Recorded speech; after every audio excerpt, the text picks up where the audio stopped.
Oi, gente, tudo bem? Meu nome é Roberta Cirne e voltamos com mais uma assombração de Recife e Pernambuco. Hoje a gente vai falar sobre uma assombração bem legal, que é de Recife, propriamente dito, que é a Velha Branca e o Bode Vermelho. Eu fiz também uma história da Velha Branca e do Bode Vermelho de uma página.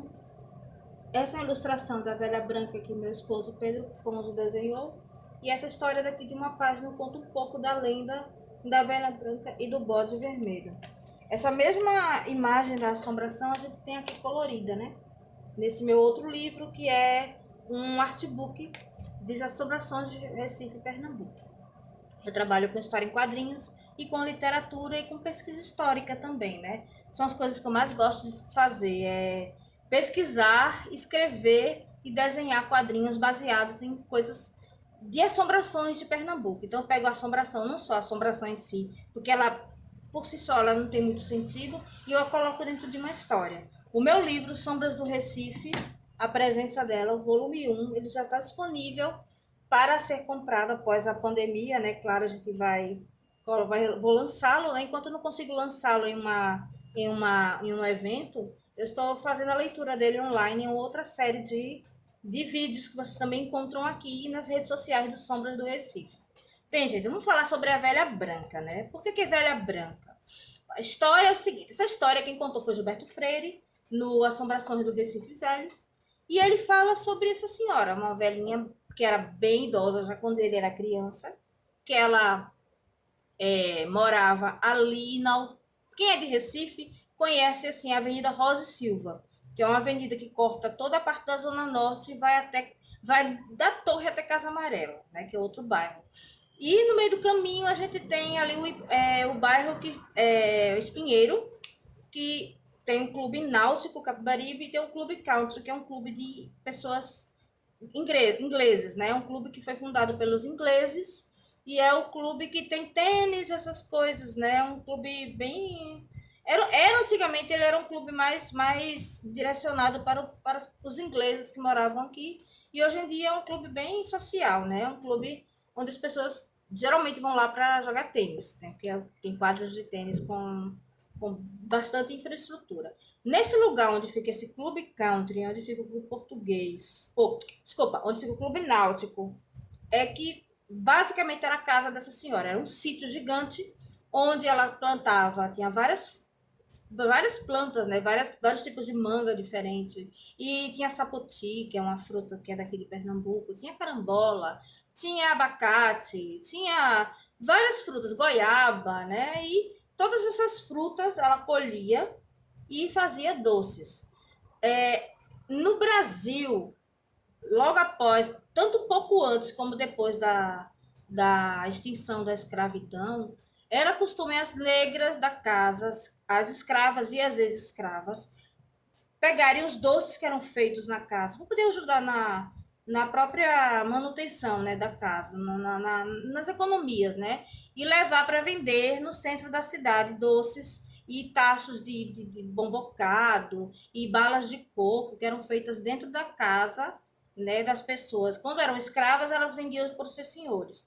Quando elas eram forras, ou já depois da libertação dos escravos, depois de 1888, elas vendiam e tinham uma pequena participação de lucro, as que tinham ficado morando nas casas grandes, né? Muitos escravos, quando foram libertados, eles não tinham para onde ir, ficaram morando com as famílias onde eles já estavam acostumados. E aí eles tinham uma pequena participação do lucro, né, pela venda dos doces. Eles iam para a rua ali para Conde da Boa Vista, que ainda não era Conde da Boa Vista, era o Caminho Novo, e ali eles ficaram vendendo, eram chamadas negras de ganho. Elas tinham uma roupa toda característica delas e elas vendiam os doces. Então essa senhora que tinha essa casa, ela era bem baixinha, bem velhinha e bem branquinha, assim, por isso que era a velha branca, ela era bem alva, né? E ela tinha todas essas frutas dentro de casa, todas essas frutas no quintal da casa dela, e ela fazia doces com essas frutas. E mandava as escravas, as negras de ganho, vender esses doces. E ela também criava três sobrinhas, filhas de irmãos dela, e que eram solteiras, eram moças solteiras que não tinham se casado. E ela criava essas moças dentro da casa dela. Só que ela, apesar dela ter dinheiro e ela ter como ganhar dinheiro vendendo esses doces, ela não dava nada para essas moças. elas viviam numa situação de miséria, elas não tinham dinheiro para comprar roupas, elas se vestiam mal, elas não podiam passear, né? Elas não tinham dinheiro, né? E supunha-se que essa senhora tinha muito dinheiro, porque ela vendia, ela tinha também a própria fortuna dela, e tanto que diziam que ela guardava o dinheiro nas paredes e as joias que ela possuía de família, ela usava para enfeitar os santos que ela tinha no seu santuário. Algumas casas de família, a casa da minha avó era assim, tinha um quarto que era dedicado para um altar, um santuário, né? E esse santuário tinha estátuas de santos e tudo, igual uma mini igreja, como se fosse um lugar de oração dentro das casas das famílias mais abastadas, né? E essa senhora, ela tinha um santuário, e nesse santuário ela tinha um menino Jesus de Praga, que era, digamos assim, um tipo de estatueta de porcelana das mais caras, né? Que vinha lá de Praga, abençoada pelo Papa, e a roupa era toda feita em ouro, e eram uns bebês bem perfeitos, assim, com todos os detalhes anatômicos. E dizem que ela ficava fazendo festinha, tocando nesse bebê e colocando as joias dela ao redor desse bebê, né? E ela enfeitava todos os santos desse santuário dela com as joias que ela possuía. E não dava nada para as sobrinhas.